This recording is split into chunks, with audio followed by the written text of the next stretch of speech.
de la tarde.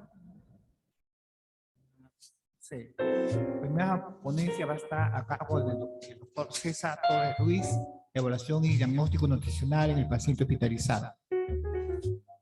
Sí, buenas tardes. El doctor César Eduardo Torres Ruiz es médico internista y médico intensivista. Es jefe de la Unidad de Cuidados Intensivos del Hospital Nacional Arzobispo Loaiza, profesor asociado de la Universidad Nacional Mayor de San Marcos y de la Universidad Científica del Sur. Adelante, doctor.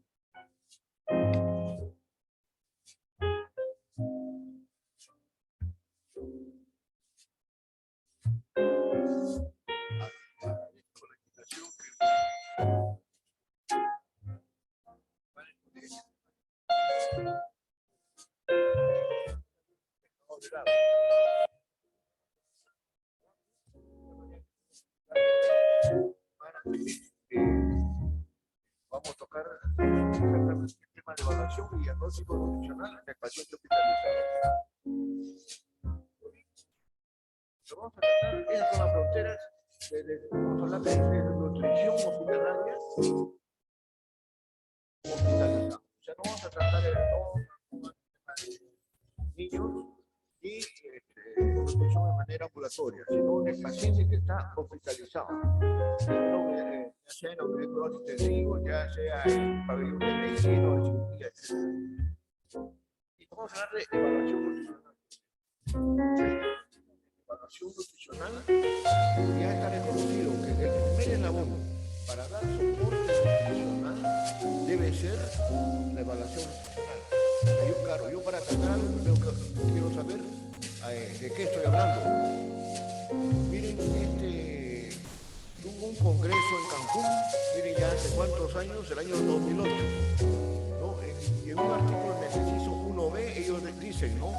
Todo paciente hospitalizado debe ser evaluado dentro de las primeras 24 a 48 horas con un método de tamizaje validado. Y de acuerdo a su resultado, deberá ser derivado para una evaluación formal. Reunión, grandes festejos, pero este artículo no se en la mayoría se hace tamizaje o a veces se hace a medias y la mayoría de lugares no hacen una evaluación nutricional. La evaluación nutricional formal es interesante, tiene dos aspectos. Datos objetivos. Mediante la historia clínica, mediante lo que se denomina la valoración objetiva, que es todo el esquema para poder ver si el paciente tiene o tiene riesgo de desnutrición o está desnutrido, y sirve muy bien como tamizaje. Pero si el paciente reúne condiciones, reúne características para prestar atención a su estado nutricional, entonces uno tiene que objetivar a un paciente me parece que está hipertenso, pero para saber si está hipertenso le tomo la presión arterial. Igualito le hacemos un tamizaje y si nos parece que tiene riesgo o está desnutrido, entonces inmediatamente debemos pasar a datos objetivos. Los datos objetivos los conseguimos con antropometría, con composición corporal, con datos bioquímicos, inmunológicos, etc. Pero lastimosamente no hay un gold estándar. O sea, no hay un método que nos diga con esto no hay pierde y el paciente está o no está desnutrido. No tenemos un marcador así que nos diga definitivamente qué estado de nutrición y qué grado de nutrición tiene un paciente, ¿no?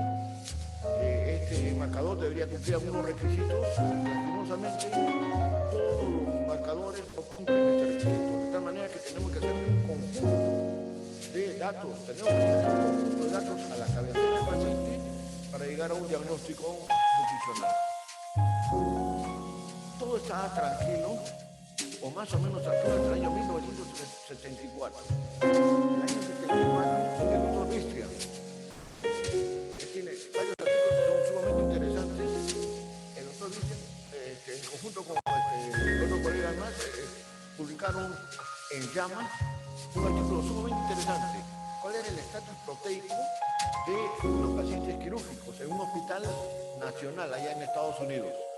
Y se dieron con la sorpresa de que el 50% de pacientes tenía desnutrición leve, moderada o severa. Y empezó él a prestar atención a la separación de desnutrición aguda o proteica de la desnutrición crónica o parasmática. Miren ustedes, utiliza el pliegue cutáneo tricipital, la circunferencia muscular del brazo, ¿no? Y el índice peso-talla, etc. ¿No? Y también empieza a darle cierta importancia a la albúmina. Años antes ya se estaba publicando que la albúmina podía ser un buen marcador y ellos lo toman en cuenta. Y en el siguiente trabajo, unos años después, ya no vean los quirúrgicos, sino a los pacientes de un servicio de medicina general. Y encuentra también el mismo grado de desnutrición. Y acá sí utiliza ya la albúmina como un marcador del compartimiento muscular. ¿No? Miren, separa dos grupos, ¿no? Pacientes que tienen componente principalmente calórico y para eso utiliza el índice peso-talla o índice de masa corporal y la circunferencia muscular del brazo, perdón, y el pliegue cutáneo tricipital. Y para el estatus proteico utiliza la circunferencia muscular del brazo, albúmina, y empieza a prestar acá atención a un dato que para nosotros es sumamente interesante e importante: la cuenta de linfocitos, ¿no? A partir de ahí se empieza a tomar más importancia a la cuenta de los linfocitos, especialmente en los pacientes que están graves. A partir de ahí se han publicado ya más de 200 estudios sobre evaluación nutricional, y el porcentaje de nutrición definitivamente de los pacientes hospitalizados está en este porcentaje. Por lo menos el 50% de los pacientes internados en estos momentos en un hospital, tanto en cirugía como en medicina, tienen un porcentaje de nutrición. Se han hecho más trabajos. Miren acá, 1.347 pacientes, se llega a la misma cifra. Este es un trabajo de prevalencia que se hizo en América Latina. La doctora Correia hizo este trabajo. Miren ustedes, y el Perú, todos los países cumplen lo mismo que estamos diciendo: de nutrición leve moderada, 50%, y de nutrición severa, 17%. Si uno suma, en el Perú, por ejemplo, el 67% de nuestros pacientes tienen algún grado de nutrición, y más del 10% tienen nutrición severa. Obviamente, nosotros no nos podíamos quedar atrás, y el doctor Pamo, el año 88, publica en Diagnóstico un estudio de evaluación nutricional en el Hospital 2 de Mayo, y también encuentra las mismas cifras, más o menos 57%. Cayetano no se quiere quedar atrás, y con Ortiz y también con el doctor Pamo ahí vuelven a encontrar las mismas cifras, y nosotros también no podemos hacer menos, ¿no? Así que también se hizo un estudio en el ambiente de medicina interna y te encontramos las mismas cifras. Por lo menos el 50% de nuestros pacientes internados en este momento tienen algún grado de desnutrición, ¿no? Este trabajo lo hicimos con un grupo de alumnos, ¿no? De prevalencia de desnutrición, y encontramos las mismas cifras, ¿no? Eso quiere decir que definitivamente en nuestros hospitales el 50% de nuestros pacientes internados tiene algún grado de desnutrición. Sin embargo, no le prestamos mucha atención. Miren, en cuidados intensivos, esto no está publicado, lo hicimos, lo queremos publicar. Miren, hicimos un estudio de prevalencia de nutrición en 33 pacientes. 31 pacientes estaban desnutridos. Solamente 2 pacientes no estaban desnutridos. Y miren, de esta desnutrición calórico-proteica o proteica, ¿en qué porcentaje? Y solamente 2 calóricos. Ahora les voy a demostrar luego qué importancia tiene el decir, esta es una nutrición proteica, calórico-proteica o calórica solamente. Concluimos, pues, de que la desnutrición es sumamente importante en nuestros hospitales, en nuestros pacientes hospitalizados. Por lo menos entre 50 y 55% tienen algún grado de desnutrición. ¿Esto de nutrición tiene algún efecto en la evolución de los pacientes? Aparentemente sí. Miren ustedes, si uno ve datos sumamente sencillos, miren, albúmina y o linfopenia. Si un paciente no está hipoluminémico y tiene los linfocitos normales, la curación de herida en una amputación de pie, el 20% cura sin ningún problema. Perdón, acá tienen el 20% solamente cura, mientras que los que no están desnutridos midiendo estos parámetros, el 86% cura. Miren ustedes las complicaciones, 2 a 20 veces más complicaciones en los pacientes desnutridos que los pacientes bien nutridos. Fallecen 3 veces más desnutridos comparado con los bien nutridos en un trabajo que hizo Wellman. Este dato es sumamente interesante y lo defendimos para tenerlo, para tener la albúmina en una emergencia. Yo me acuerdo que el jefe de patología nos decía, ¿cómo la albúmina hacer un examen de emergencia? Decía, al cirujano le interesa este dato. Perdón, le interesa este dato.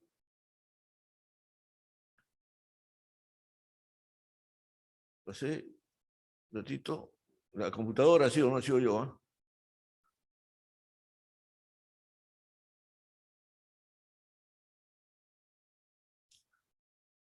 Estoy retrocediendo, perdón un ratito.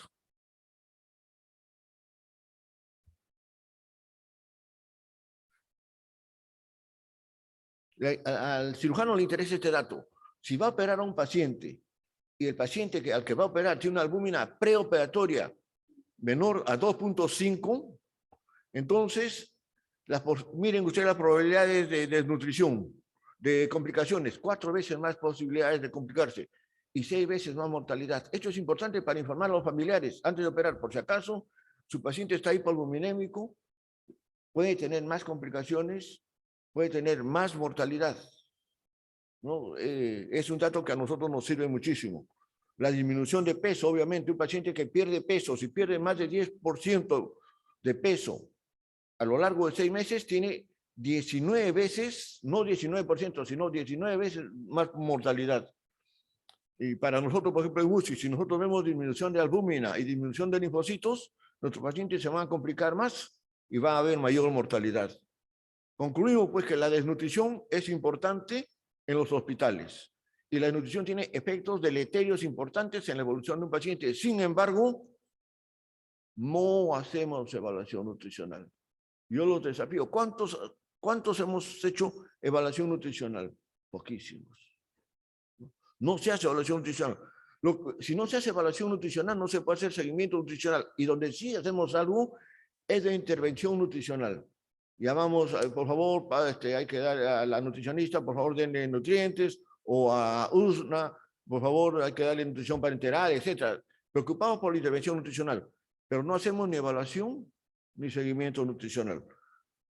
Miren, este es un trabajo que hicimos también con un grupo de San Marcos, para ver si hay datos registrados en la historia clínica sobre talla. Miren, la historia clínica en medicina y cirugía, casi no hay, menos del 50%, en 274 pacientes. En medicina no se consigna peso al ingreso, en cirugía menos del 50%, igual el peso referido, igual el peso actual, y eso que hay una balanza, todos tienen balanza a menos de 50 metros, ¿no? Y casi no se hace referencia a su estado nutricional, ¿no? Debemos hacer una evaluación nutricional mínima, ¿no? Y las medidas antropométricas son sencillas: peso, talla, pliegue cutáneo tricipital, circunferencia muscular del brazo, albúmina y linfocitos. Y en algunos sitios, con eso nosotros podemos decir, nuestro paciente tiene una nutrición aguda, proteica, tipo Kwashiorkor, o una nutrición tipo crónica, marasmática o calórica, o mixta, o no tiene desnutrición. Y no solamente si tiene o no tiene nutrición, sino decir inclusive el grado de desnutrición que tiene.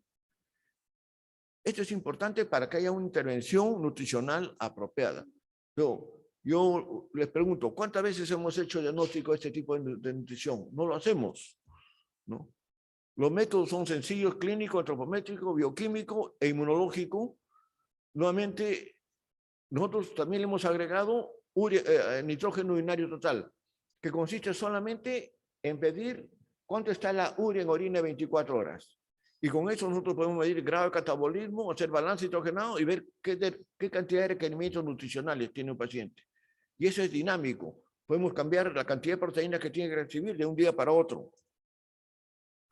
Entonces, pues con eso nosotros hacemos el diagnóstico de nutrición aguda o crónica, o una nutrición mixta. ¿Con qué hacemos crónica? Con pliegue cutáneo tricipital y con el índice de masa corporal. ¿Con qué hacemos un diagnóstico de nutrición aguda? Con circunferencia muscular del brazo, albúmina sérica y linfocitos. Ustedes ven, es sencillísimo, pero no lo hacemos, ¿no? Ahí sale el grito de Manch, ¿no? Desnutrición aguda, ¿no? Y el gran problema es que la desnutrición aguda está presente en todos nuestros pacientes que están graves. Cuanto más grave esté un paciente, más desnutrición aguda va a tener. Y acá lo dice muy bien Vistian nuevamente, se puede hacer con esos parámetros sencillos que hemos tomado, ¿no? El índice de masa corporal nos sirve para los pacientes crónicos. Fácil ver a un paciente que está perdiendo peso y a mayor gravedad de enfermedad, mayor pérdida de peso. Y miren la determinación de pliegue cutáneo tricipital y circunferencia del brazo, es sencillísimo. Se toma el punto medio del antebrazo no dominante y se mide la circunferencia, ¿no? Y hay tablas, hay diferentes tablas, esta es una de las tablas, inclusive uno puede ver el grado de desnutrición, ¿no? Y decir, depresión leve, moderada o severa. Igual para el pliegue cutáneo tricipital, uno utiliza el caliper. Los calíperes están a 10, 20 soles cerca del Hospital Oaiza, ahí venden inclusive. Es sencillísimo comprar esto. Miren, es el caliper y facilísimo se hace pliegue cutáneo tricipital. ¿Por qué nos interesa? Porque el 50% de la grasa corporal se encuentra en el tejido celular subcutáneo. Y hay tablas para el pliegue cutáneo tricipital. Yo puedo decir, está apretado, no está apretado, leve, moderado o severo. Y la circunferencia muscular del brazo, que sale de la relación de la circunferencia del brazo menos el pliegue cutáneo tricipital. ¿Y por qué nos interesa la circunferencia muscular del brazo? Porque el 50% de la proteína corporal total se encuentra en el músculo. Pero ¿para qué nos sirve el pliegue cutáneo tricipital? Y sobre eso nomás quiero, de todo las tablas que les he enseñado, esto es importante. Miren, si hago pliegue cutáneo tricipital, no me interesa cuánto tenga por encima de 12.5 en el hombre y 16.5 en la mujer. Solamente si está por debajo de esto. Si está por debajo de estas cifras, hay desnutrición crónica. Si está por encima de estas cifras, no hay desnutrición crónica.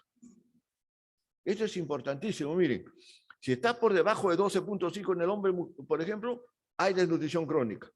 Si está por debajo de 16.5, hay desnutrición crónica en la mujer. Pues si está por encima, no importa cuánto, pero no hay componente calórico, ¿no? También nos sirve la albúmina, la transferrina, etcétera. Con la albúmina, miren, solamente viendo el nivel de albúmina, si está por debajo de 3.5, ya hay un componente proteico. Si está por debajo de 3, es moderado, y si está por debajo de 2.5 es severo. ¿Cuántos de nuestros pacientes graves tienen una hipoalbuminemia por debajo de 2.5? Y linfocitos. En una ronda, facilísimo. Siempre uno pregunta, ¿y cómo está su hemograma? Ah, doctor, tiene leucocitosis, neutrofilia y visión a la izquierda. ¿Y cómo están sus linfocitos? Nos miran como si hubiéramos preguntado algo porque nadie le presta atención a los linfocitos. Y los linfocitos, aparte de tener relación con el estado nutricional, tienen relación con su estado inmunológico. Nosotros hemos visto que la linfopenia se asocia a infecciones por gérmenes que a nosotros no da ningún tipo de miedo. Cándida, etcétera, esos acinetobacter, esos gérmenes, entre comillas, que no se meten con nosotros, se meten con los pacientes que tienen linfopenia, ¿no? Y hay una clara relación entre linfopenia e inmunidad, que no voy a enamorar. Miren ustedes cómo cae la desnutrición aguda. Acá se ven los linfocitos y la albúmina en la primera semana. Cómo cae, mientras que el componente de pliegue cutáneo tricipital se mantiene dentro de los valores normales. A estos pacientes son los que tenemos que encontrar nosotros. Esta es la desnutrición aguda. Pero, sin embargo, nunca diagnosticamos. Miren este caso, y con esto voy a terminar. Miren, es una paciente mujer de 62 años con diagnóstico de tétanos grave. Al ingreso tenía una albúmina de 4 o linfocitos 1700. Estaba muy bien al ingreso.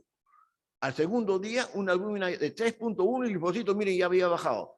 Y al quinto día, miren ustedes, linfocitos 2.58. Ya casi estaba a nivel severo. Y los linfocitos 770. Esta paciente en 7 días ya había hecho un déficit nutricional importantísimo. Mientras que desde el punto de vista calórico era totalmente diferente. Miren su pliegue cutáneo tricipital, 26 milímetros el primer día y al quinto día 24. Entre comillas, ni se había movido, pero ya estaba haciendo una desnutrición aguda. Yo le digo, ¿cuántas veces nosotros hemos hecho diagnóstico de nutrición aguda? Nunca. Nosotros vemos pacientes graves y a los pacientes graves busquen esta nutrición, de nutrición aguda, ¿no?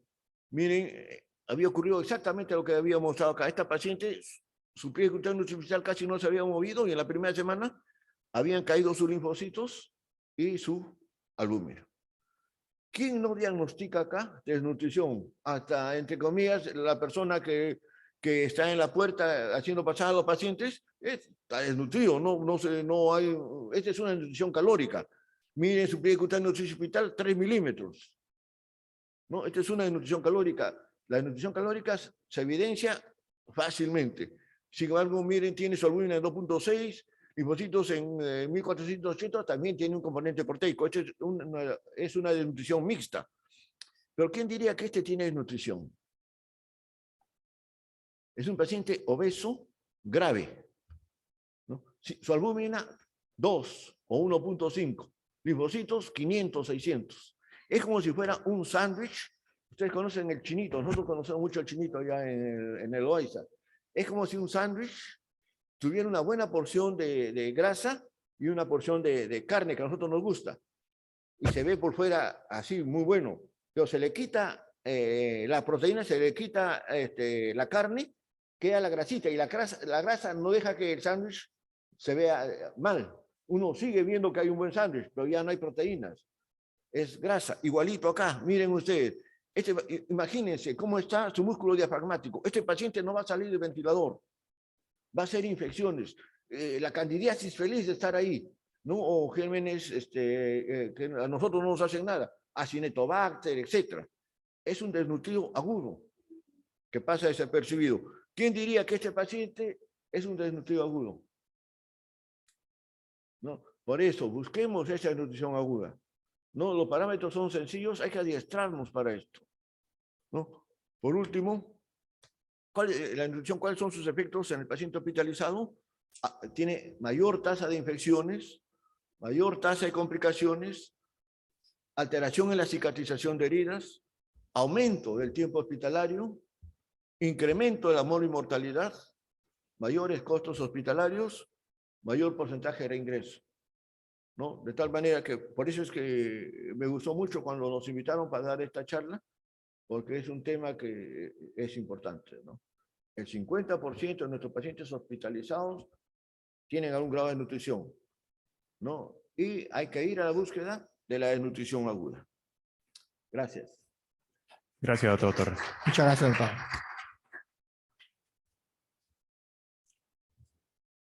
Bueno, tenemos 5 minutos para preguntas del auditorio. ¿Alguno de los colegas que desea alguna pregunta?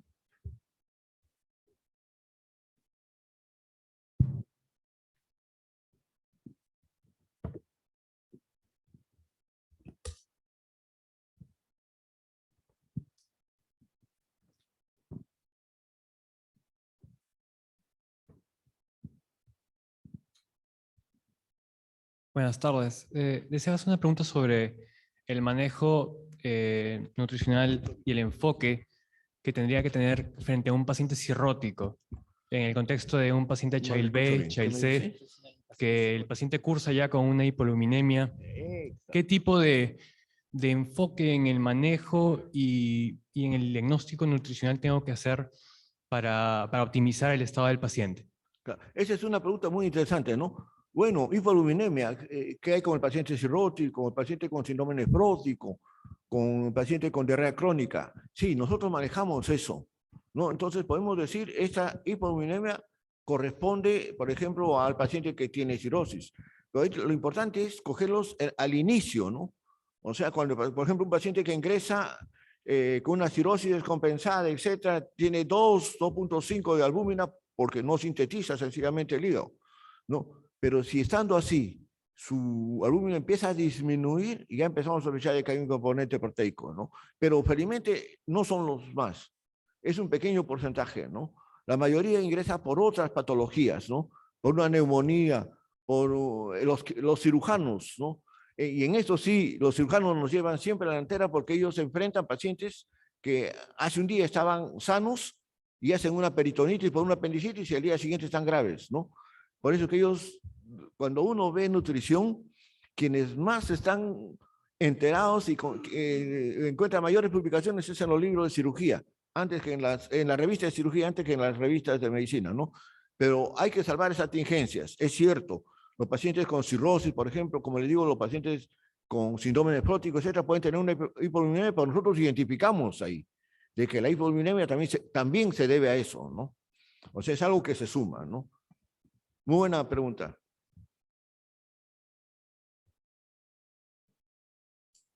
Sí, doctor Torres, muchas gracias por su respuesta. Yo tenía una pregunta. ¿Cuál es la utilidad real del balance nitrogenado en la evaluación y las indicaciones terapéuticas nutricionales en un paciente en sala de hospitalización? Tenía que ser doctor Helguera. El balance nitrogenado para nosotros es increíble, ¿no? Miren, es una prueba sumamente sencilla. Uno solamente pide a la enfermera que le recolecte la orina, ni siquiera tiene que guardarla, sino tomar el volumen de 24 horas atrás, ¿no? De todo un día. Por ejemplo, empieza a las 8 de la mañana, orina por última vez y de ahí que recolecte la orina. Y a las 8 de la mañana se toma una muestra de orina y se lleva al laboratorio para que nos hagan urea en orina 24 horas, ¿no? Con urea en orina 24 horas nosotros lo extrapolamos y ya tenemos el nitrógeno urinario total. Si el paciente no ha comido nada de proteínas, ese nitrógeno urinario total corresponde a su grave catabolismo que tiene. Y nosotros que hemos sorprendido muchas veces, porque el paciente a veces está hipercatabólico y está destruyendo músculo. Cuanto más grave está, más destruye músculo. Y eso nos obliga, por ejemplo, a ver grave catabolismo y también qué cantidad de proteína que tenemos que darle para revertir eso. Nosotros decimos, hay que conseguir un balance nitrogenado de 0 o de +1. Y con esa cantidad de nitrógeno que ha eliminado, nosotros le reponemos para el día siguiente, o hacemos los cálculos para reponerlo, y a los 2 o 3 días volvemos a hacerle otra urea para ver si ya estamos reponiendo eso, nuestro balance se pone 0 o positivo, o todavía tenemos que utilizar mayor cantidad de proteínas. Pero es un examen sumamente sencillo. Antes de la pandemia, ese examen costaba 5 soles en el OAISA, ¿no? Ahora se le va un poquito. Pero es un examen sumamente sencillo y sumamente útil, ¿no?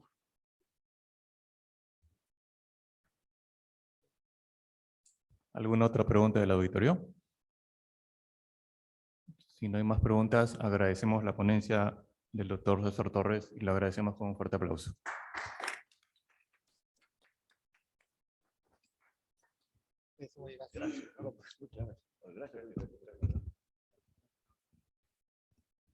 Sí, continuando con la ronda de exposiciones, tenemos el gusto de presentar al doctor Pascual Valdés en el tema hiperglicemia en sala de internación, experiencia en Argentina, ¿no? Doctor Valdés, por favor, entramos a la mesa.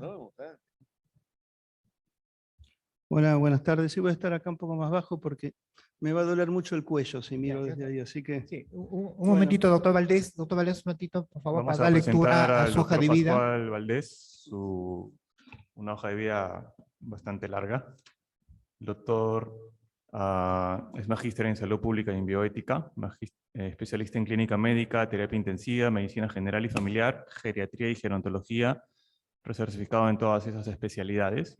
Staff de terapia intensiva en el Hospital Vélez Arfield, profesor titular de Medicina Interna en la UBA, profesor adjunto de Medicina Interna, Universidad Nacional La Matanza, director de la carrera de Medicina Especialista en Medicina Crítica y Terapia Intensiva de la UBA, subdirector de la carrera de Médico Especialista en Emergenciología, Facultad de Medicina de la UBA, director de publicaciones de la Revista Argentina de Medicina, órgano de la Sociedad Argentina de Medicina, director del curso superior de especialista en Clínica Médica, Sociedad Argentina de Medicina, coordinador de la carrera de doctorado, Facultad de Medicina de la UBA, past presidente de la Sociedad Argentina de Medicina, presidente del Foro Internacional de Medicina Interna, investigador categorizado por el Ministerio de Educación. Adelante, doctor Valdés, con su ponencia. Bueno, muchas gracias. Bueno, buenas tardes a todos. Quiero agradecer en nombre de la Sociedad Argentina de Medicina, en nombre del Foro Internacional de Medicina Interna, esta invitación. Un saludo a los amigos Jane Gutiérrez Tudela, presidente de la Sociedad y presidente del Congreso, y a los amigos Eduardo Penny, Sonia Indacoche, Alan Biso, que fueron past presidentes. Bueno, este es un tema que si todos hacen medicina interna lo deben conocer bien. Todos los pacientes que ingresan, o la gran mayoría, en algún momento se detecta hiperglucemia en la internación. No hay mucha experiencia en realidad, más allá de un viejo trabajo de un Pierres, que se hizo hace ya más de 20 años, pero no hay mucha experiencia en la hiperglucemia para pacientes clínicos. Sí hay mucha en terapia intensiva. pero no tanta para los pacientes que vimos nosotros en la sala de internación.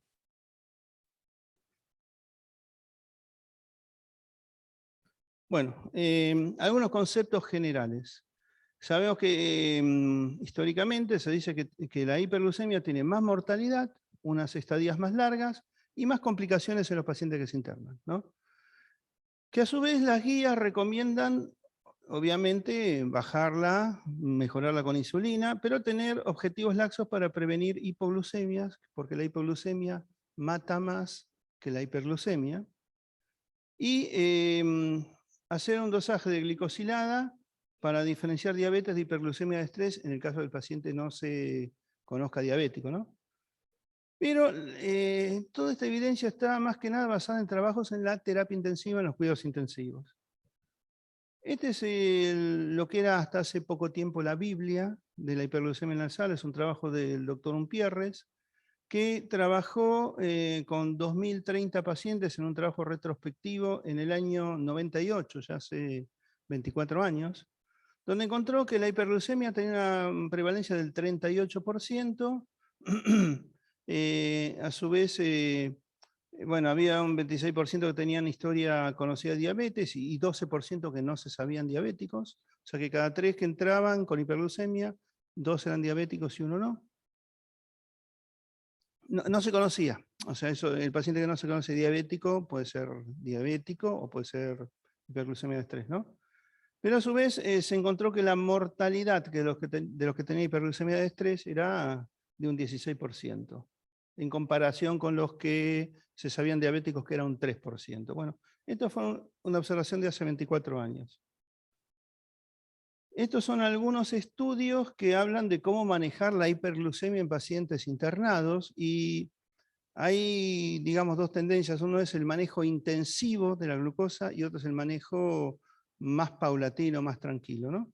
Todos estos trabajos, que la mayoría son de la terapia intensiva, no son de medicina interna, por eso no necesariamente uno tiene que extrapolar estos datos, pero bueno, esto es lo que hay. Todos estos trabajos muestran, como ven acá esta última columna, PNS, quiere decir que no hay diferencias significativas en todas estas investigaciones, salvo la última, el NICE-SUGAR del 2009, salvo en ese, no hay diferencias significativas entre el manejo convencional y el manejo intensivo para pacientes críticos.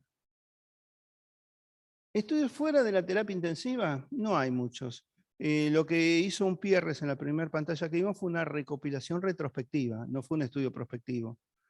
Entonces, en general, algunos estudios mucho más chicos mostraban que la hiperglucemia de diabéticos versus la hiperglucemia del no diabético versus normoglucemia, la mortalidad era distinta, 10% para el diabético, 1,7 para el no diabético y 0,8 para el normoglucémico. Otro estudio decían que por arriba de 198 de glucemia, la mortalidad era elevada. Pero bueno, eran reportes aislados con un nivel de evidencia intermedio, ¿no? Objetivos terapéuticos, que esto también son publicaciones que resultan de puntos de acuerdo entre los autores. Esto no tampoco sale de ninguna evidencia científica, son puntos de acuerdo. Pero en general se acuerda que en terapia intensiva tiene que estar entre 150 y 180, y en sala entre 140 y 180, más o menos lo mismo, no hay 10 puntitos de diferencia en el valor mínimo, pero sí en sala consideran que cuando hay comorbilidades severas, uno se puede estirar hasta 200.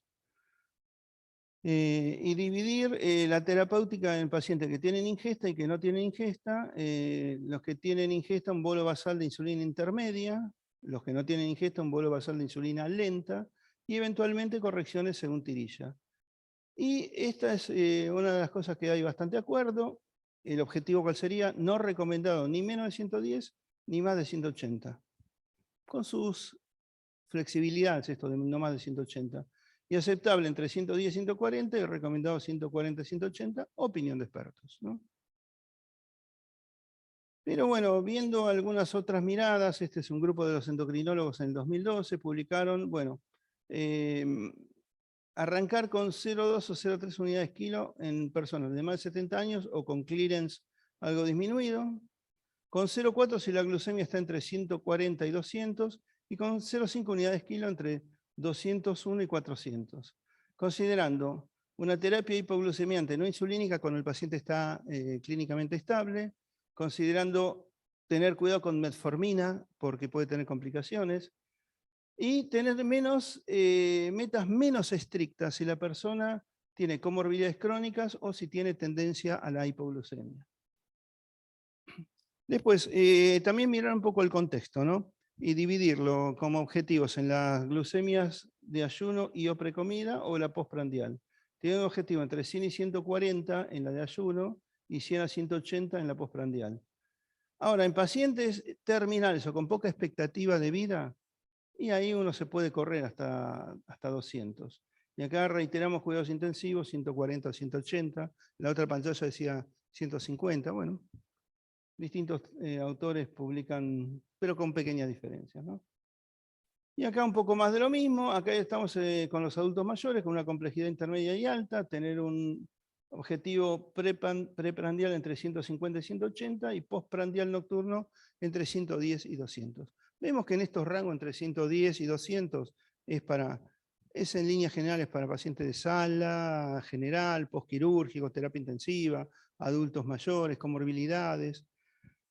Bueno, hay que tener cierta flexibilidad y cierto ojo clínico para ver si nos tiramos más para los 110 o para los 200, según lo que dice la literatura, ¿no? Y esta es la escala de corrección que todo el mundo debe conocer y que seguramente tienen todos pegados en sus office de clínica médica, medicina interna. Esta tablita que dice que según estos rangos, 140, 180, habitualmente se le dan 4 unidades y así se va subiendo, ¿no? Pero esta tablita lo que agrega es que es correrse un poquitito según se detecte que el paciente sea un insulino sensible, donde se da un poquito menos de lo que dice la tabla, o que sea un insulino resistente, donde se da un poquito más. Esto es una guía de las Sociedades de Endocrinología Argentina del año 2016. Ahora, este año los endocrinólogos yanquis publicaron manejo de hiperglucemia, de alguna forma actualizaron el tema. ¿Y cuál es la actualización? Esta, de 100 a 180. Más de lo mismo. Nuevas ideas, como dice un autor, Chomsky, es nuevas ideas en viejos ropajes. Escriben como 30 páginas, pero terminan diciendo lo mismo que se viene diciendo hace muchísimos años. El rango es de 100 a 180. Bueno, cerrar un poco el contexto general y un recordatorio de lo que todos hacen en sus salas de internación. Vamos a ver nuestra investigación. Un poco quisimos ir un poquitito más allá de ese trabajo de Umpierres. Entonces nos propusimos determinar la prevalencia de hiperglucemia en pacientes internados en las salas, estimar al fin del estudio cuántos son diabéticos conocidos o nuevo diagnóstico de diabetes y cuántos tienen hiperglucemia de estrés. Y a su vez cuantificar los tratamientos antihiperglucémicos durante la internación y que prescribimos al alta. En un diseño que fue prospectivo, observacional, longitudinal y analítico, o sea, nos propusimos, diseñamos y empezamos a mirar hacia adelante.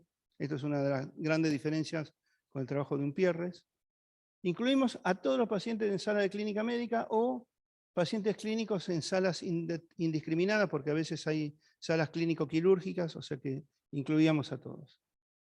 Sin exclusión, sin eliminación, un multicéntrico, que lo hicimos desde octubre del 2016 durante 2 años. En un muestreo consecutivo, cada centro cargaba los datos de su paciente al alta. No se usó consentimiento porque era un estudio con anonimato, respetando las normas de la ley en este caso de Argentina, siguiendo las pautas éticas internacionales. Usamos estadística descriptiva, estadística comparativa y estadística de regresión. Participando 42 instituciones y reclutamos casi 6.000 pacientes. Bueno, a ver, estos son los datos que están presentando la población. Tenemos una edad global de 60 años, acá la vemos. Prácticamente se igualaron los géneros, 50% varones, 49 mujeres.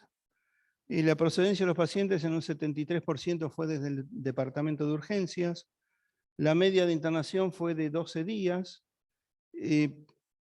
Acá también podemos determinar cuál es el egreso en general de los pacientes en la sala de internación de Argentina. El 85% vuelve vivo a su casa. Hay un 5% que, bueno, está entre que es derivado, pasa a la terapia intensiva, y la mortalidad fue de un 9.2%. Eso es, de alguna forma, podríamos decir, la mortalidad en Argentina en las salas de internación, 9.2%. Después, respecto a lo que es el metabolismo, el peso, la media fue de 73 kilos, la talla 1.66, el índice de masa corporal 26.5. Bueno, esto en realidad serían los intervalos de confianza, entre 26.5 y 29 tenemos una población con sobrepeso. Esta es la hemoglobina glicosilada, un global de 7.7, que en diabéticos conocidos era 8.2, 8.6, y en diabéticos no conocidos de 9 a 10. Bueno, empezando a ver algunos predictores de mortalidad en general. Acá me corre un poquito la hiperglucemia. Ya hay mucha literatura reciente que habla de que uno de los factores de riesgo para cualquier enfermedad, y de hecho que hoy en día cualquier investigación no puede dejar de tomar el tema socioeconómico y educativo, nosotros encontramos que a menor nivel educativo, acá vemos pacientes sin escolaridad, primario incompleto, completo, esta era la mortalidad, era un 36% contra un 12% de los que tenían de secundario para arriba, de nivel educativo medio para arriba. Y también vimos el score socioeconómico y encontramos que los más desfavorecidos se morían más. Por lo tanto, primera conclusión, pero no para la hiperglucemia, diabetes, etcétera, sino para cualquier paciente que se interna, y esto demostrado no solamente en otros trabajos, sino acá lo vimos, tener menor educación y tener menor o mayor apremio económico genera más mortalidad. Bueno, viendo las patologías, acá encontramos las comorbilidades, la hipertensión en un 52%, la diabetes en un 29%, la dislipemia en un 22%. ¿Y qué pasó con los que tenían glucemia por arriba de 110 en la internación? Bueno, en principio hubo un 39% que nunca tuvo más de 110 de glucemia. O sea que esos pacientes ya aunque algunos pudieran ser diabéticos con buen control, ya eran pacientes que no nos preocupaban a los fines de esta investigación. Después, hubo un 19% que tuvo hiperglucemia más de 110 una sola vez. Esto los podríamos considerar como que fueron pacientes que ingresaron con pocas horas de ayuno, podríamos tomarnos el beneficio de la duda. Y hubo un 41% que, si no nos queda duda, tuvo más de 110 más de una vez. 41% con certeza tenían hiperglucemia. ¿Y qué pasó? Dividiéndolo en tres grupos, ¿no? Grupos con 110 o menos, tal vez no se lea muy bien, pero acá dice 110 o menos, un grupo de 111 a 140 y un grupo de más de 140. Vean cómo va cambiando la mortalidad. 6.7, 6.6%, 8.9 y 11.1. A medida que aumenta la glucemia, esto es tomando el valor más alto de glucemia en la internación. Entonces, a medida que aumenta los valores de glucemia, aumenta la mortalidad. Y comparando los tres grupos, dio significativo con las tres comparaciones. Después tenemos un grupo de 31% que requirieron insulina, un grupo de 25% que por diversos motivos utilizaron corticoides. Estas son las complicaciones metabólicas. Encontramos un 1.9 de cetoacidosis, un 0.9 de síndrome hiperosmolar.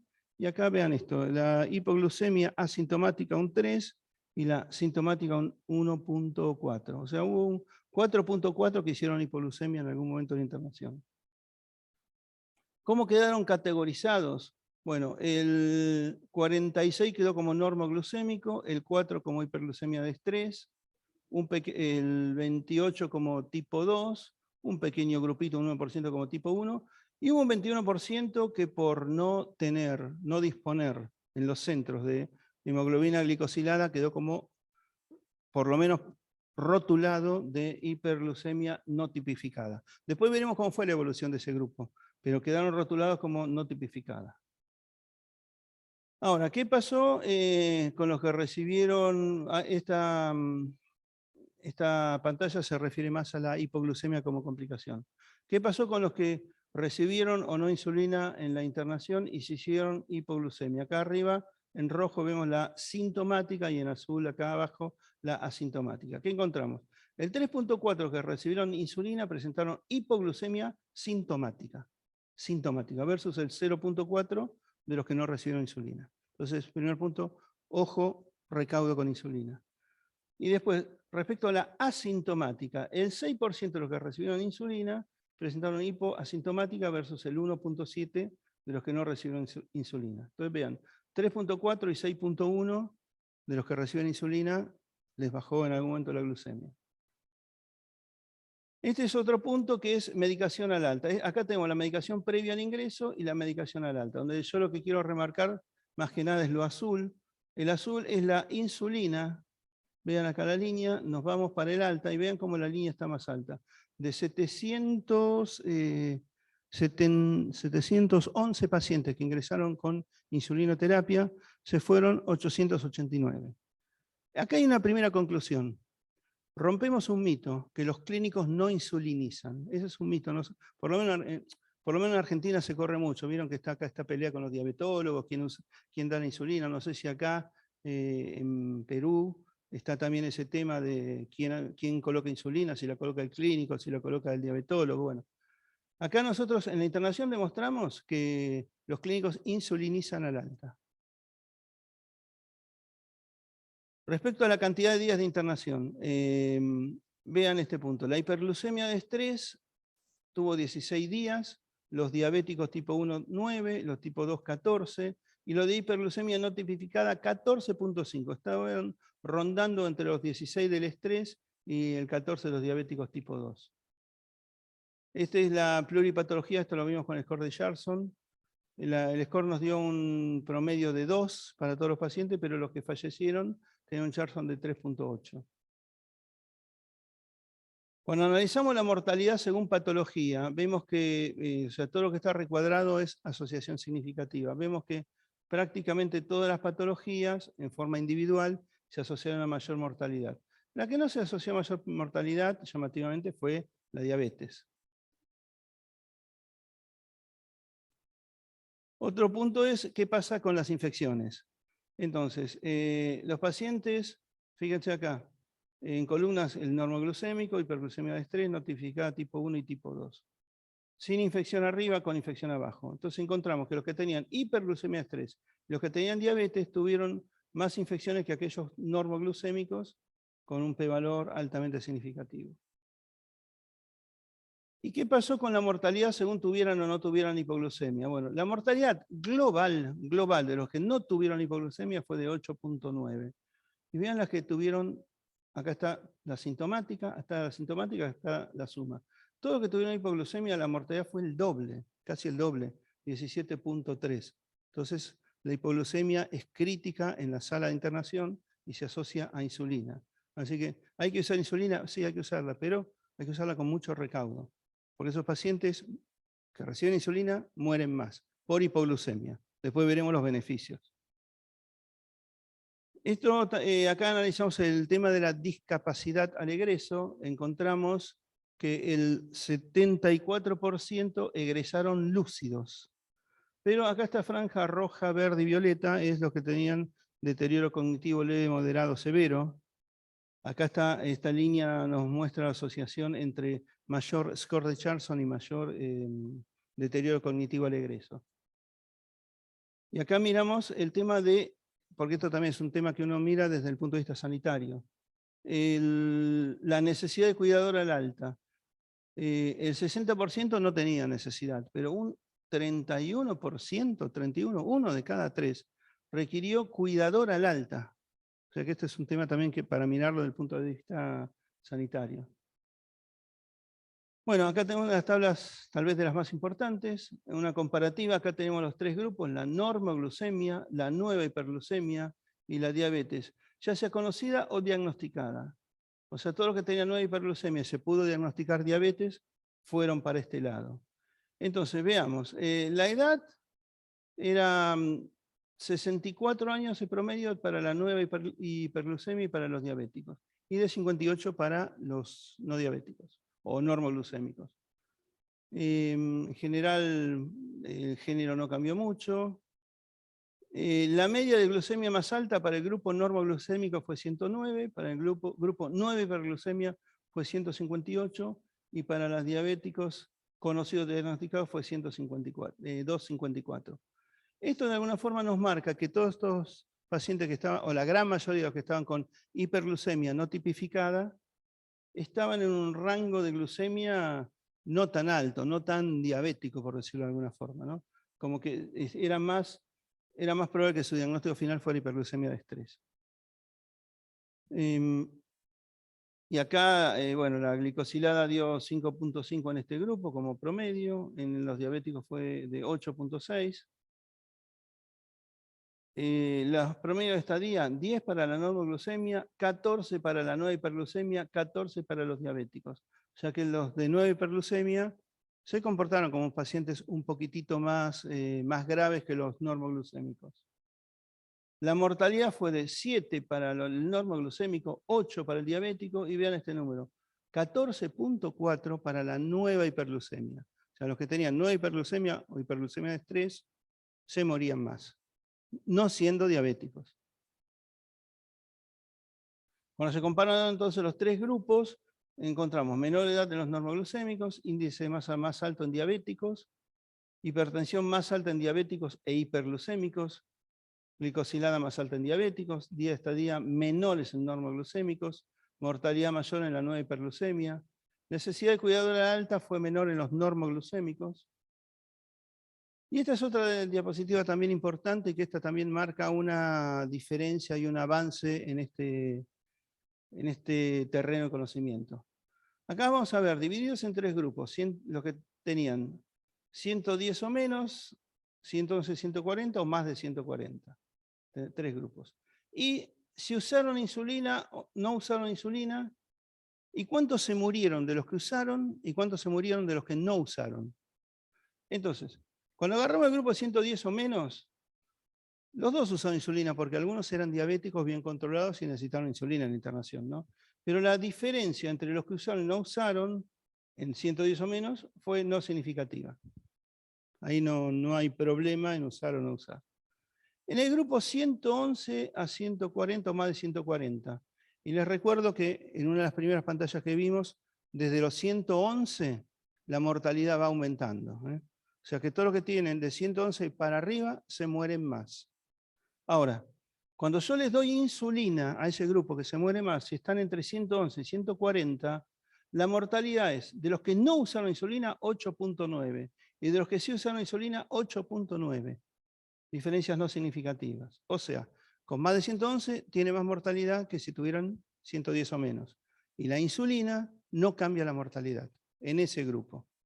Ahora, en el grupo de más de 140, los que no usaron insulina murieron el 14%, 14.2, y los que sí usaron insulina el 9.4. 5 puntos prácticamente de diferencia. Y esta diferencia estadísticamente fue significativa. O sea, ¿qué concluimos en el estudio con casi 6.000 pacientes? Desde los 111 hay mayor mortalidad. O sea que desde los 111 es factor de mal pronóstico. Ahora, la terapéutica es eficaz, digamos, de esta observación encontramos que a partir de los 140, si uso insulina, hay menor mortalidad. ¿Puedo usarla entre 111 y 140? Y este estudio demostró que no cambia la mortalidad, pero vimos en otra diapositiva que hay más hipoglucemia asociada a insulina. Con lo cual, si yo voy a correr el riesgo de hipoglucemia, preferible usarlo a partir de los 140 de glucosa. ¿Cuáles son nuestros hallazgos similares y las diferentes respecto a los que mostró en su estudio Umpierres? Bueno, coincidimos con la literatura en que la prevalencia de diabetes internados es cerca del 30%. Tenemos alta prevalencia de mal control metabólico en diabéticos. Los que se sabían diabéticos venían con glicosiladas altas, los que ya se sabían diabéticos. Alto porcentaje de hiperglucemia no tipificada, esto que nos pasó a nosotros, a todos los centros que intervinieron en nuestro país, algunos tenían más posibilidad de usar, otros menos, ya se vio en la literatura. El uso de corticoides asociado a hiperglucemia se asocia a infección, la hipoglucemia se asoció a insulina y la hipoglucemia se asoció a más mortalidad. ¿En qué no coincidimos? Tuvimos mayor prevalencia de hiperglucemia, tuvimos mayor uso de insulina, tuvimos más mortalidad y encontramos que a partir de 110 se mueren más. Entonces, la conclusión es que fue el primer multicéntrico en nuestro medio, creemos que en el mundo también, en sala de internación, al menos publicado, ¿no? Que la prevalencia de hiperglucemia fue del 54 en internados, que en el 21% no pudimos diferenciar diabetes de estrés, que los que tenían hiperglucemia por primera vez tuvieron una prevalencia del 24.8, más elevada que en los internacionales, que es de un 13. Los que tenían nueva hiperglucemia tenían más comorbilidad, más estadía hospitalaria, más mortalidad que los diabéticos y que los normoglucémicos. Al alta tuvimos más pacientes medicados con insulina, la mortalidad fue de 9.2, mayor con glucemias por arriba de 110. La diabetes en sí no fue una predictora de mortalidad en el multivariado. El 80% de los diabéticos tipo 2 tenía mal control metabólico al ingreso. O sea, lo que se sabían diabéticos, 8 de cada 10 venían mal controlados. El promedio de glicosilada fue de 7.9, más elevado en los diabéticos conocidos, 8.4. Corticoides se asociaron a más insulina, más infecciones. Insulina se asoció a más hiposintomática y asintomática, y la hipo se asoció a más mortalidad. Los pacientes con hiperdestrés y diabetes tuvieron más infecciones que los normoglucémicos. Hubo deterioro cognitivo en un 17% al alta.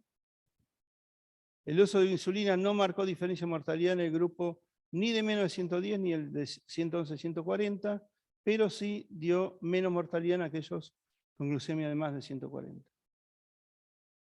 Entonces, que el estudio más importante que teníamos era el de Umpierres, 2002, con 2030 pacientes, retrospectivo del año 98. Nosotros, 20 años después, hicimos este estudio que fue prospectivo, duró 2 años, registramos casi 6.000 pacientes, con lo cual consideramos que tenemos un aporte mundial nuevo en este tema. Bueno, gracias, y los que puedan venir en esta fecha, del 8 al 11 de noviembre, hacemos nuestro congreso en Argentina. Bien, muchas gracias, doctor Valdés. Un aplauso para el doctor Valdés. Nos quedan 3 minutos. Si tienen alguna pregunta para el doctor Valdés.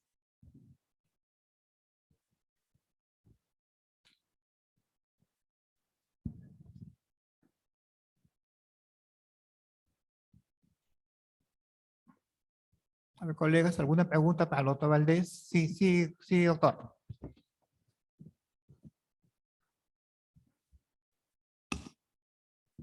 Simplemente es un comentario o que me reafirme lo que estoy pensando, ¿no? Entonces, estaríamos hablando que 140 a 180 serían los niveles de glucemia más seguros para tratar y no tengamos ese tipo de complicaciones, ¿no? Aunque por su estudio nos está diciendo de que no hay diferencia en cuanto a la mortalidad, a los que se coloca insulina por encima de 111.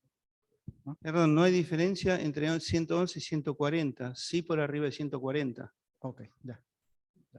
Entonces sería que entre 140 y 180 sería lo más seguro para tratar este tipo de pacientes. Sí, a partir de 140 recomendamos. Sí. A partir de esto lo Sí, recomendamos no hay desde mucha los diferencia 140. con lo que se venía diciendo en terapia intensiva del manejo dentro de terapia intensiva de esos niveles de glicemia. La mayoría de los estudios en terapia intensiva no hablaban tanto del nivel, sino de el endpoint era medir la mortalidad en tratamiento intensivo versus tratamiento convencional. No miraban tanto el número, a partir de cuándo, sino si daban insulina en bolo o insulina en goteo. Más que nada por ahí pasaban los estudios de terapia intensiva. Y en general es un punto de consenso el valor. El número fue, históricamente el valor a partir del cual tratar fue más que nada consenso de sociedades. Lo que los estudios, te reitero, era cómo tratarlo, con qué intensidad tratarlo. Gracias. De nada. ¿Alguna otra pregunta? Muy bien, estamos ya sobre la hora, entonces agradecemos al doctor Valdés por su brillante exposición. Invitamos a la doctora Denise Pajuelo a pasar adelante. Muchas gracias, doctor Valdés. Muy amable.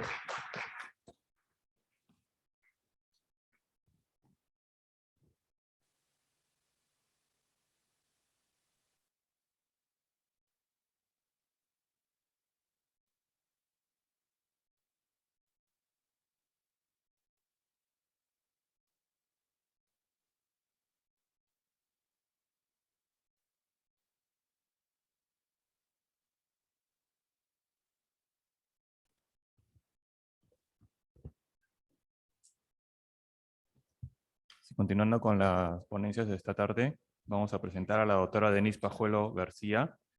Ella es especialista en medicina interna, centro laboral, personal médico de la Unidad de Cuidados Intermedios del Hospital Nacional Almanzora Guinada Senjo, en Chiclayo, Perú. Médico asistente de la Unidad de Cuidados Intermedios y la Unidad de Soporte Nutricional. Maestría en Medicina, doctorado en Ciencias de la Salud y estudios especializados en nutrición hospitalaria. Adelante, doctora Pajuelo. Muchas gracias. Muy buenas tardes a toda la audiencia. Agradezco al comité organizador que me permite compartir con ustedes este tema de soporte nutricional en el paciente con enfermedad crónica avanzada. Este es el contenido de lo que trataremos en esta charla. Creo que todos podemos darnos cuenta de la tremenda carga que tiene la enfermedad crónica en los pacientes. Y es una carga que se viene acumulando desde inclusive la vida fetal, la infancia, la niñez, la adolescencia y la vida adulta. Es más, un inadecuado estado nutricional de la madre va a impactar en el recién nacido y además temas de lactancia, temas de ablactancia, de malos tipos de alimentación ricos en grasas, azúcares, sal, actividades como el sedentarismo o hábitos como el alcoholismo, el tabaquismo, todos de alguna manera impactan en el riesgo acumulado de enfermedades crónica avanzada.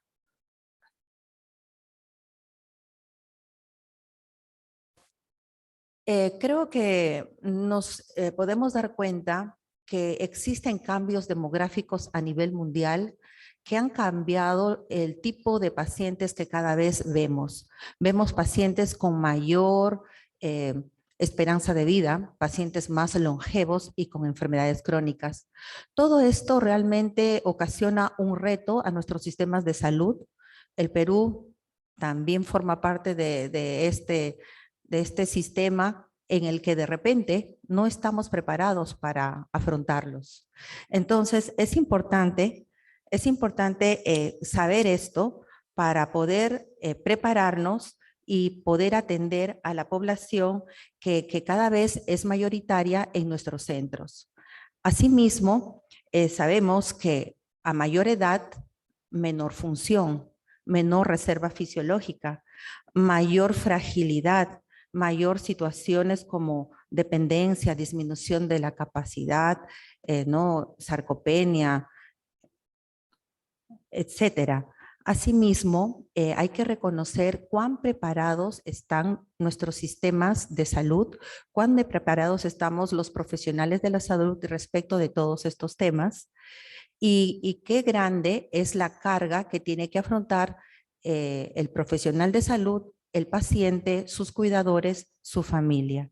Entonces, vemos que tenemos que asistir toda una cascada de falta de independencia, ¿no? De discapacidad y tenemos que estar alertas a una serie de marcadores pronósticos. Acá lo que les quiero mostrar es una taxonomía de las condiciones clínicas que podemos tener y de pacientes que requieren mayores necesidades. Por ejemplo, una condición clínica importante es esta de cronicidad múltiple, donde nosotros tenemos pacientes con 2 o más patologías, pero no hay mayor riesgo de deterioro clínico. Pero también hay que estar atentos a esta otra condición clínica como la del paciente crónico complejo pluripatológico, que además de tener 2 o más enfermedades crónicas, sí tiene mayor riesgo de deterioro funcional. De la misma manera, ancianos frágiles, que además de tener pues, una serie de sistemas ya en declive, esto todo repercute en su reserva funcional y los hace más vulnerables.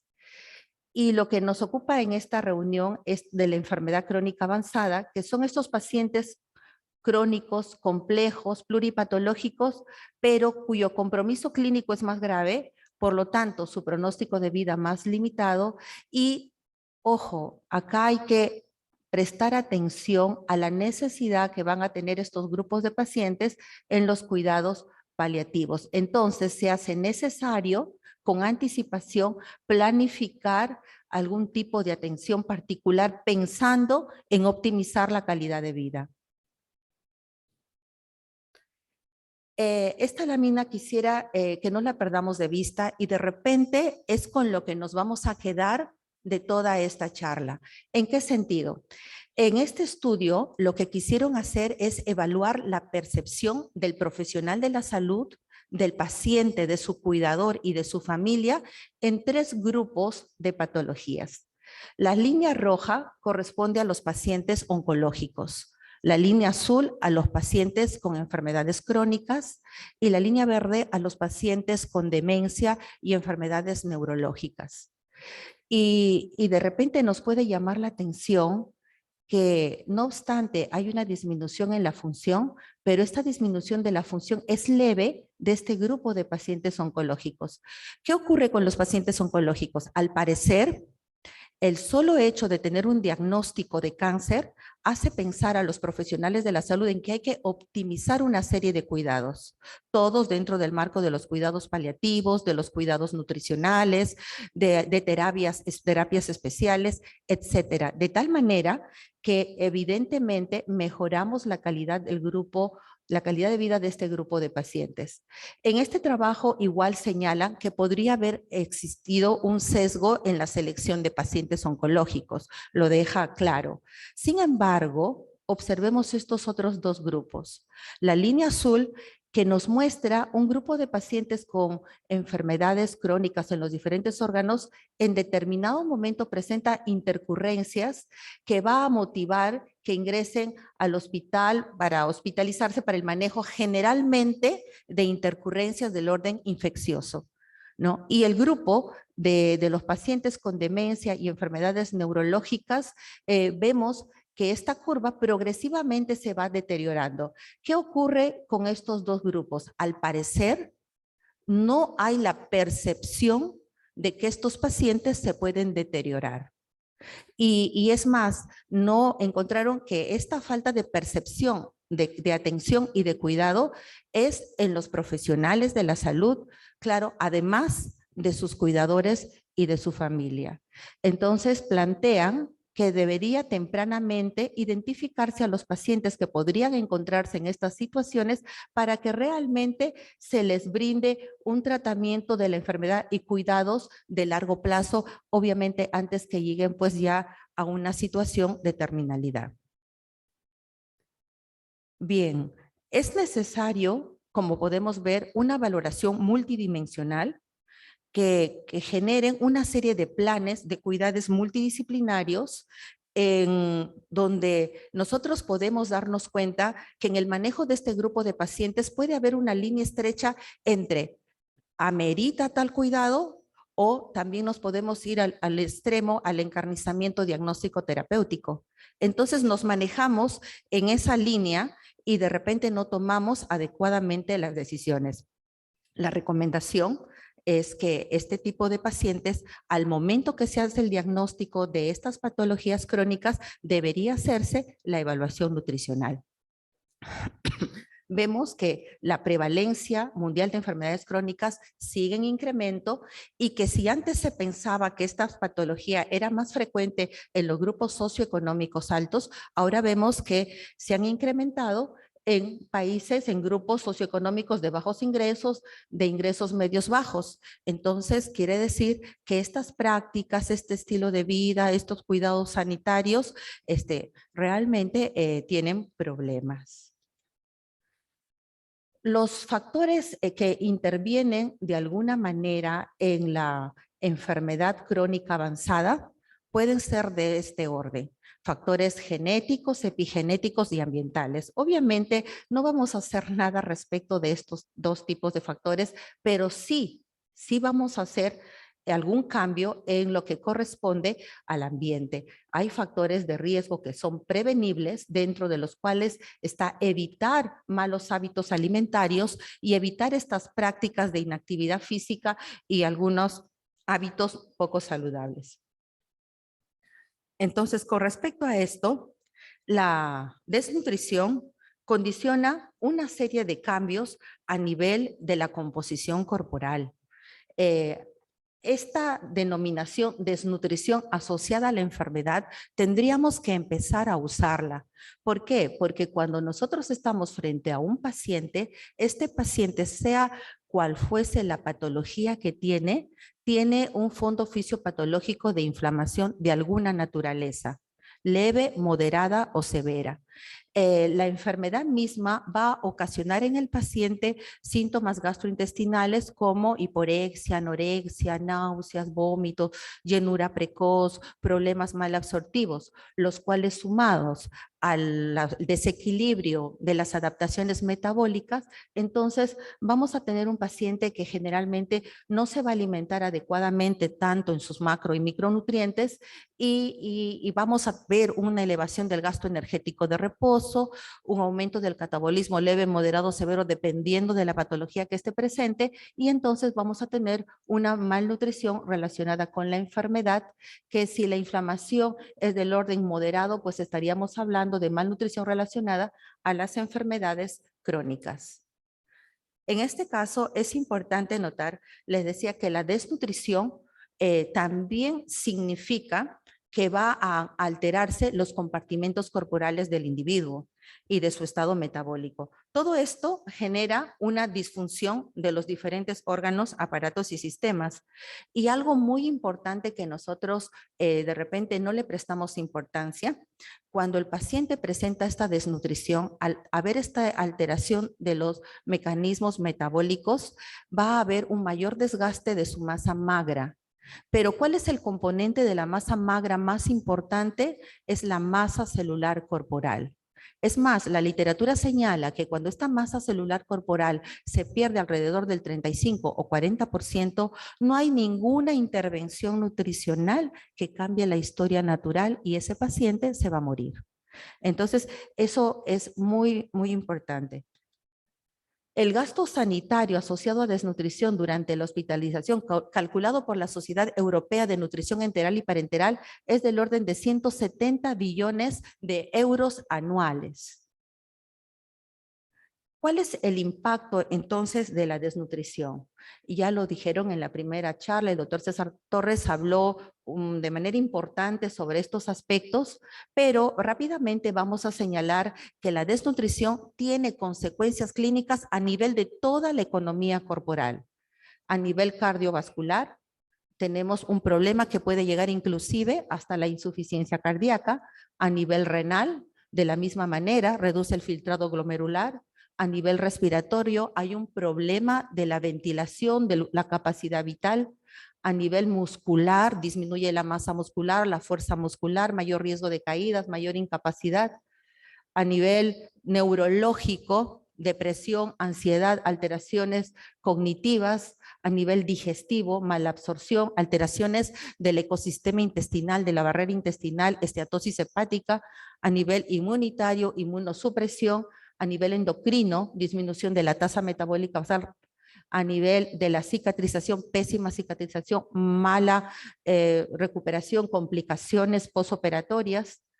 A nivel de la termorregulación, hay pérdida de la respuesta febril fisiológica frente a situaciones de infección. Entonces, las condiciones de estos pacientes realmente son malas. En la primera charla nos señalaron de una prevalencia de malnutrición, de desnutrición hospitalaria de 30 al 50%, dependiendo de los diferentes países. En el estudio latinoamericano se señala que es del orden del 50%, pero lo que quiero mostrarles con esta gráfica es que esta desnutrición es mayor cuanto mayor es la edad del paciente. Y en todos estos casos, ¿qué es lo que se observa? Disminución del índice de masa corporal, disminución del peso, también hay manifestaciones clínicas, alteración de parámetros bioquímicos, laboratoriales, como bien señalaron, el nivel del número de linfocitos, etcétera. Y además, ¿en qué redunda esto? En que va a haber mayor tiempo de estancia hospitalaria y mayores costos. Los pacientes que presentan desnutrición, que no presentan desnutrición a la admisión, más o menos en un 10% pueden desnutrirse durante la hospitalización. Eso es lo que revela este estudio.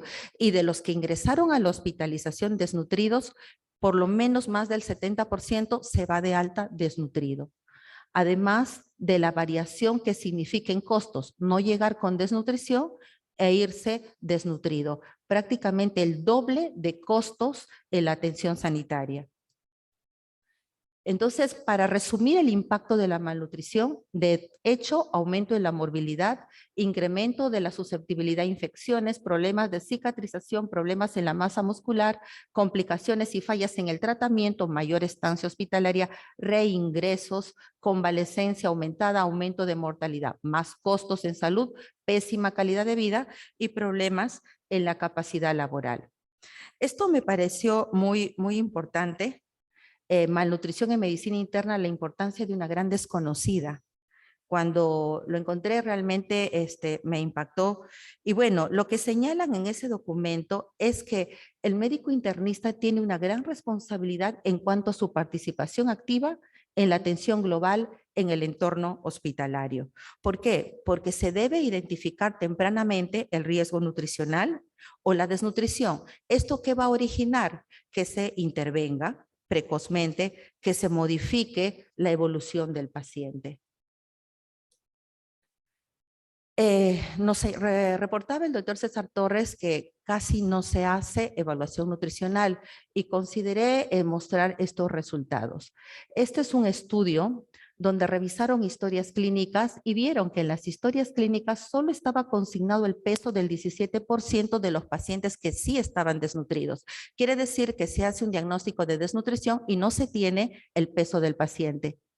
Que la ingesta solo se controla en el 12%. Es una indicación médica el tipo de dieta que va a recibir el paciente. Pero así como nosotros ponemos un balance hídrico estricto, ¿cuándo hemos puesto en nuestras indicaciones un balance nutricional? El balance calórico, el balance proteico. Nosotros hacemos la indicación y no sabemos si realmente el paciente se alimenta o su cuidador. Se mide la albúmina en un 56%. Con respecto a esto, lo que hay que reconocer que la albúmina, más que un parámetro nutricional, es un parámetro de urgencia clínica y de valor pronóstico de vida, y que se va a ver alterado por muchas razones y la fundamental es la inflamación. Y luego en el registro se encuentra diagnóstico de desnutrición en menos del 3%. Si las estadísticas señalan que la desnutrición hospitalaria puede llegar al 50%, es que ¿cómo se puede explicar que solo hay un diagnóstico de desnutrición en las historias menores al 3%? Entonces, ¿qué es lo que estamos haciendo? Necesitamos concientizar a los profesionales de la salud que de alguna manera estamos implicados en detectar de manera precoz aquellos pacientes que pueden estar en riesgo nutricional o desnutridos, y que esto se debe hacer desde el momento que se hace el diagnóstico de estas patologías crónicas. Y es más, preparar a nuestro personal de enfermería para que pueda hacer esto en la atención primaria.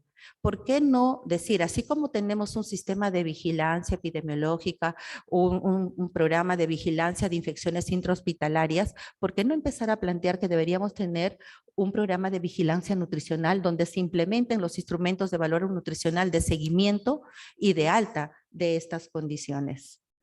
Entonces, en pleno siglo XXI, debemos seguir teniendo los instrumentos de evaluación nutricional en el closet del hospital, como ya lo reportaba Butterworth en el año de 1974.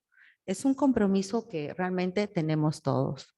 Bien, acá en este estudio muestra esa prevalencia de desnutrición que va en ese rango del 20 al 50%, pero obviamente esto va a depender del área geográfica donde hagamos el estudio, de la población, del método que usemos. Hay más de 200 instrumentos para evaluación nutricional, de los criterios elegidos para el diagnóstico.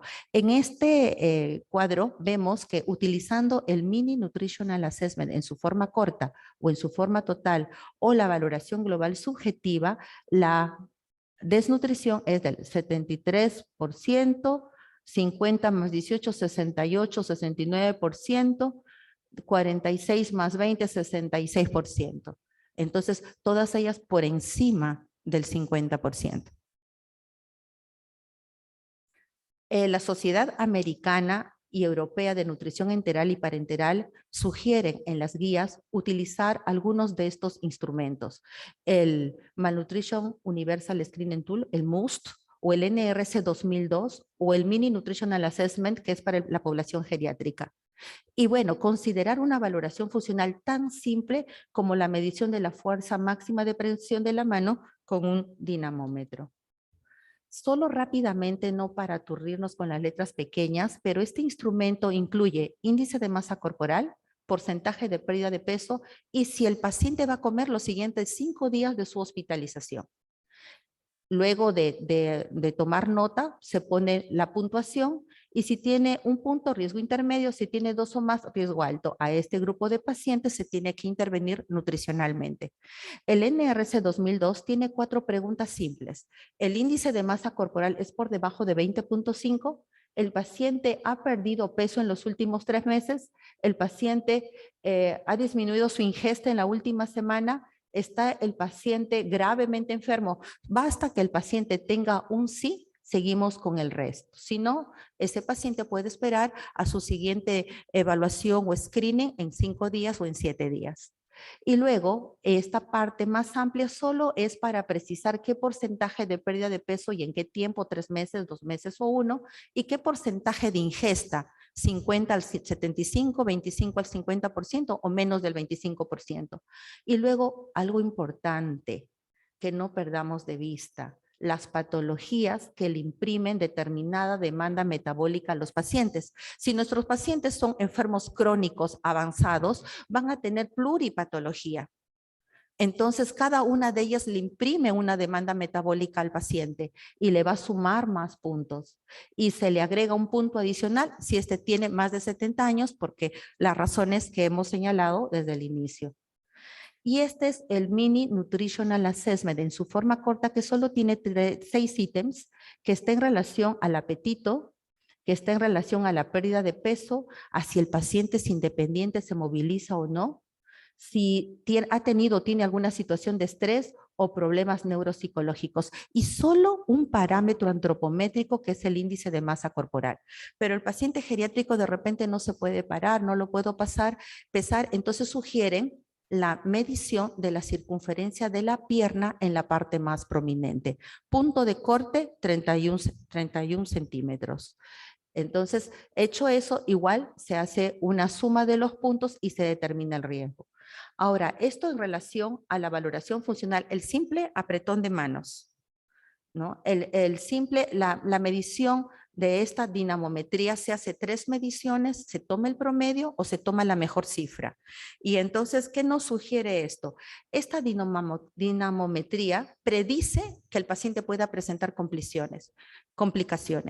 Es más, se ha asociado con la determinación del Child-Pugh en patología hepática, por ejemplo. No se ha visto que a menor valor, mayor estancia hospitalaria. Entonces, es más, está asociado al riesgo cardiovascular y en el adulto mayor hasta un pronóstico de mortalidad. Entonces, es un simple apretón de manos. Si este paciente crónico le damos la mano en la primera consulta y ese apretón es firme, es enérgico, es fuerte, no vamos a esperar que el siguiente año ese apretón sea mucho más débil, ¿no? Esta situación hay que tener en cuenta. Entonces, hecho el tamizaje nutricional con el instrumento que ustedes quieran, ya sea con el índice de masa corporal, con la pérdida de peso, con la ingesta, nos determina que el paciente está en riesgo mediano o alto. ¿Qué nos sugiere? Hacer una valoración nutricional más detallada. No tengo tiempo, tengo demasiados pacientes, perfecto, tienes una nutricionista. Tienes una nutricionista que ha estudiado para hacer eso. Y entonces ella se va a encargar de hacer toda esa determinación más precisa de composición corporal, entre otros. Este es un estudio que hice con un grupo de alumnos pretendiendo determinar si la medida de la circunferencia del brazo, del muslo y de la pierna podrían tener un valor para el tamizaje nutricional antes que utilizar otro tipo de instrumentos que tienen más partes. Y bueno, lo que encontramos fue que estas mediciones no proporcionan un diagnóstico nutricional por sí solos, a diferencia del Mini Nutritional Assessment, que es con el cual lo comparamos. Pero sí encontramos que la circunferencia de la pierna tiene un mayor poder discriminatorio de desnutrición con respecto a las otras dos pruebas. O sea, podríamos intentar con un primer tamizaje preliminar. ¿Por qué lo digo? Porque, por ejemplo, en los pacientes mayores, adultos mayores, que generalmente los encontramos encamados, pesarlos y tallarlos es un problema, pero una cinta métrica que nos permita medir la circunferencia de la pantorrilla en la parte más prominente nos puede dar una idea y puede ser del Doctora utilidad. Pajuelo, 2 minutos para que concluya. Ok. Bueno, esto es un listado de toda la valoración nutricional exhaustiva que se tiene que hacer. Acá lo que quería recalcar, que ya más o menos desde los años del 1800, von Basedow fue el que alimentaba a sus pacientes con fiebre en una temporada donde a los pacientes se les sometía a ayuno y donde a los pacientes se les hacía sangrías. Él fue realmente hizo una buena contribución en el campo del soporte nutricional porque amplió este concepto de optimizar la nutrición del paciente hospitalizado. Yo quisiera que me permitan terminar por el tiempo con esto. Hecha la evaluación nutricional, es importante preguntar esto de acá, perdón. Es importante preguntar por esto. ¿Cuánto ingiere? Si su ingesta es del 90 al 100%, ¿qué debo hacer? Optimizar la dieta. Tengo que hablar a la nutricionista que vea cómo fracciona y cómo varía la dieta. Si la ingesta es del 75 al 90%, considerar la suplementación nutricional oral con nutrientes completos, no con módulos. Ahora está de moda a nivel comercial los módulos proteicos. Los módulos proteicos solo son eso, proteínas, pero hay que recordar que todos los macronutrientes finalmente se metabolizan a energía, CO2 y agua. Pero ojo, que nosotros necesitamos calorías no proteicas con respecto al aporte de nitrógeno en una relación que sobrepase los 100, el valor de 100. Si yo solo le doy a mi paciente módulo proteico, mi paciente va a generar ATP a partir de las proteínas y va a seguir consumiendo su masa muscular esquelética, su masa magra. Entonces, esto hay que tener en cuenta, la suplementación oral con nutrientes completos. Aquí este es un trabajo de suplementación nutricional oral y donde lo que se vio es que disminuye la mortalidad, mejora la fuerza muscular y una serie de biomarcadores nutricionales. La Sociedad Europea hace una serie de recomendaciones importantes, pueden revisar este documento, y dentro de los cuales contempla que un paciente polimórbido es un paciente con polifarmacia y con más riesgo de pérdida de peso y malnutrición. Estas son las conclusiones de la charla. Se debe plantear un método de tamizaje nutricional con el que ustedes se sientan familiarizados y estimar los requerimientos energéticos e indicar un balance de los aportes brindados en esas dietas. Se recomienda 27 kilocalorías por kilo de peso corporal real, o 18 a 20 calorías por kilo de peso corporal real en el gasto energético de reposo. Mi objetivo energético es 30 kilocalorías por kilo de peso, pero es un peso que es un aporte que se avanza y se logra con cautela. ¿Por qué? Porque podría estar frente a un paciente que tiene mucho tiempo de ayuno o tiene un índice de masa corporal de ingreso de 18 o menos, los cuales tienen mayor riesgo de presentar síndrome de realimentación y complicaciones. La suplementación oral, como les decía, debe incluir macro y micronutrientes, no solo módulos proteicos. Se debe optimizar algunos aminoácidos en pacientes polimórbidos con úlceras, incluir la fibra para mejorar la función intestinal. Este apoyo nutricional debe ser temprano, estamos hablando de 48 horas al ingreso hospitalario, monitorear parámetros nutricionales. Muchas gracias. Muy bien, agradecemos a la doctora Denise Pajuelo por su brillante exposición. En aja del tiempo estamos sobre la hora y ya debemos de terminar con la sesión. Muchas gracias, doctora. Un aplauso para la doctora y pasamos al coffee break.